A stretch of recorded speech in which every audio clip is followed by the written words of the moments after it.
this is crazy. We went from below, like we were down at like 3 points, 3.97. It's moved all the way up and to 4.27 now. Like that's crazy. That is crazy. So Okay. looks like are we live on YouTube now, Helene? We are live on YouTube. Awesome, awesome. So live on YouTube. Welcome in everybody. Really excited to have you here in this after the market session of Trader Today Live. Blaine, I'm gonna make you the host again, and then still waiting to get that TikTok opened up. No worries. Yeah, should I be recording this or no? Can you record it just so we have it, just in case? Yeah, sure thing. Thanks. TikTok is in a minute, as it does. No worries. Okay. Market's closed, so there's no rush here. Okay, and we have the TikTok studio open. Awesome, awesome. Let me get my chart up. Here we are, and I'm gonna go live, Blaine, and I'll see you on here in just a second. Sounds good. Okay, ready to rumble. Go live. There we go.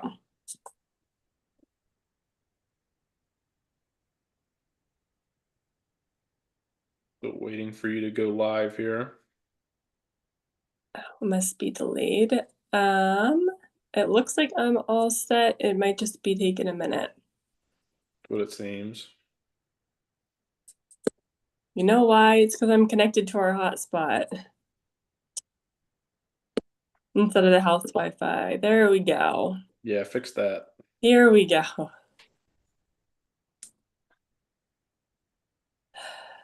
Okay. All right.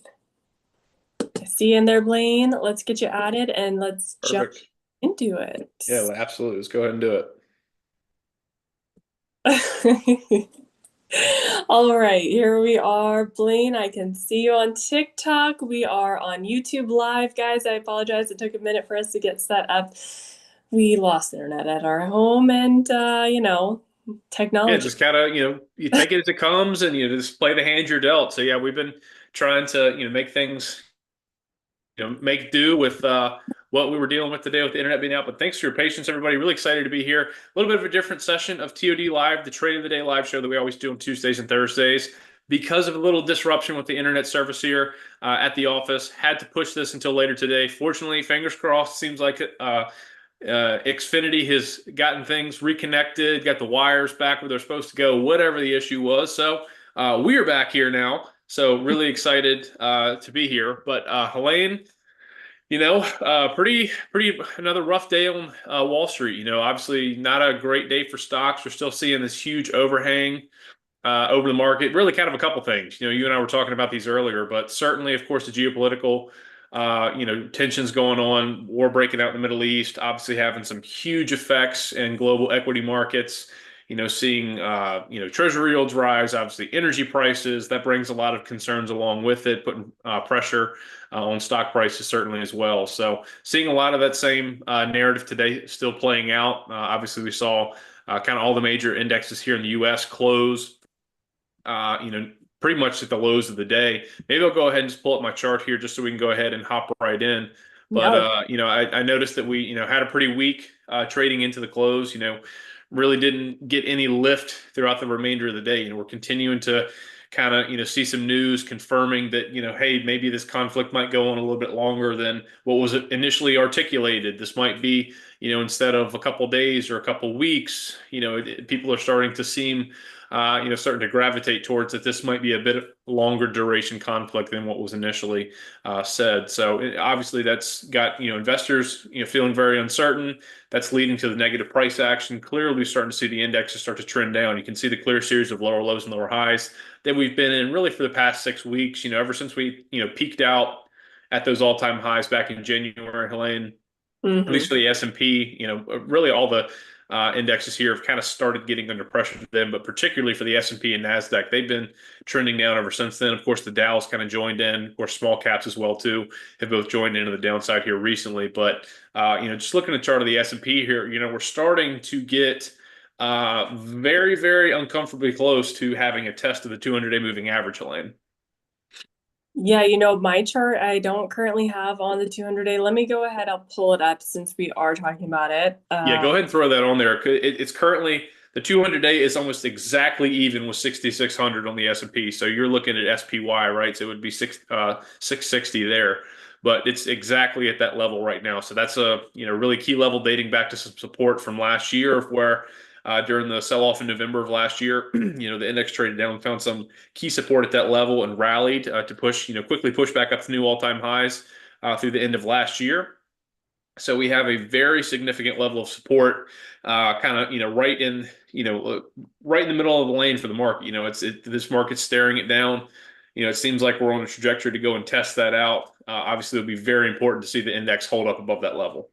Absolutely. Yeah, it's definitely looking like we're getting there pretty quickly. Yeah, without it. And this is something too, Helene. We've been talking about this for the past couple of weeks. Given that we started to, continue to see some of these signs of, these lower highs being made, and start to see that ceiling of resistance start to fall down. When we were still near the all-time highs, again, we were starting to see overhead resistance around 7,000. That was the level we kind of bounced down off of several times. And then we saw that ceiling kind of drop down to 6,950, and then down to 6,900. Then it was the 50-day moving average. And then it kind of got down to, every time the index trades up to the middle Keltner channel, which is just the 20-day EMA, it's starting to fail, and buyers aren't willing to go ahead and continue buying the market above that level. So you're starting to see, that clearly put a defined series of lower lows and lower highs in. Classic sign of, at least a short-term bearish reversal. Doesn't mean, please don't understand this to mean that this is a full-on bear market that is in the forming right here. But just, that we're clearly seeing at least a bit of a short-term pullback, possibly even a correction starting.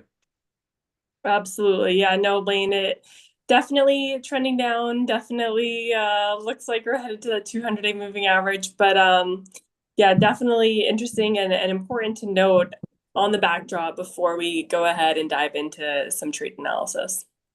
Yep, without a doubt. So, certainly could see a big move tomorrow, big inflation report, but definitely some big things to be watching here in the next couple of days. That inflation report definitely is going to have some effects on the price action, stock price action. What it's going to mean for treasury yields and how it's going to affect stocks. But yeah, Helene, I think this would be a great time to go ahead and start fielding some questions from the chat about some of the tickers they want us to take a look at. Also, too, some tickers that might be interesting ones to look at here. I know that there was actually a pretty big earnings report going on right now in the after hours. We just closed markets here in the U.S. And I know that Adobe was the big reporter here after hours. And I think, Helene, that might be a good chart to go ahead and start off with. Yep. I know that we don't have the post-market hours action going here on our charts, but I can tell you, looking at the live feed right now, Adobe is down 6.5% since the market closed. So they're down to 252 now. Oh my God. So that's you can see we had a bit of a boost here, as software was rallying here recently. Got the stock back up above the middle Keltner channel, traded up to about 280, 285, started to kind of drift lower here just this week. You can see now the stock is almost all the way back down to those 52-week lows. So we'll see how things continue to play out here, as the earnings info comes out. But man, looks like a pretty short-lived bounce there for Adobe. That is very disappointing for Adobe, because here's the thing. I was starting to feel pretty bullish that software IGV was making a turnaround, and I had been really closely watching. And so Adobe having a bad result or bad trading off of earnings, that's absolutely going to hurt the potential for that rally in the short term. I'm bummed to hear that that is actually how it's playing out, but it is what it is, right? Yep, yeah, it's with earnings, you get some of those kind of very volatile moves in a stock. So that was one of the big ones that was people were looking forward to this week, and it certainly doesn't mean that it's going to open down 6.5% down tomorrow. You could have a big swing here. Maybe there's some other news that comes out between now and then that can kind of reverse things or lessen the blow. But certainly, at least looks on the initial take of what they posted, definitely doesn't look like the market or investors are really happy about it. So, Yeah. at least not enough to reverse the narrative behind the stock. Sure. So, hey guys, if you're in the room right now, we're going to start looking at your tickers. So, I'm going to encourage you, go ahead in the chat, in the comments, go ahead and add in some tickers that you want us to take a look at. And we're going to start breaking them down. I know that the first one is from Miss Emily, and she's asking about XRP. So once again, if you just joined, go ahead, put some tickers into the chat, into the comments. We want to start looking at your trades and analyzing them, guys. So All right, so I have XRP pulled up on my end, Helene. I don't know if you're able to pull up the actual chart, but I think they might have the futures available on Thinkorswim. See if you can do XRP / that might be, or sorry, / XRP. I have XRP. Oh, perfect. There you go. Awesome. Yeah, well, I have the chart pulled up here too. And so looking at it, I know this is obviously, one of the, mainstream crypto coins here. Certainly, Helene, crypto has been under a lot of pressure, not just this year, but really over the past, call it 7-8 months. A lot of these peaked out in summer of last year, and it's been kind of just a straight series of lower lows and lower highs ever since then. Not hearing you at all there, Helene. Your volume went out.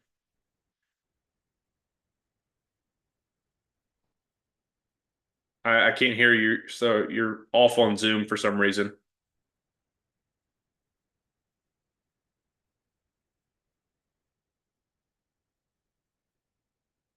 Helene, you're off on Zoom. You need to turn your Zoom back on.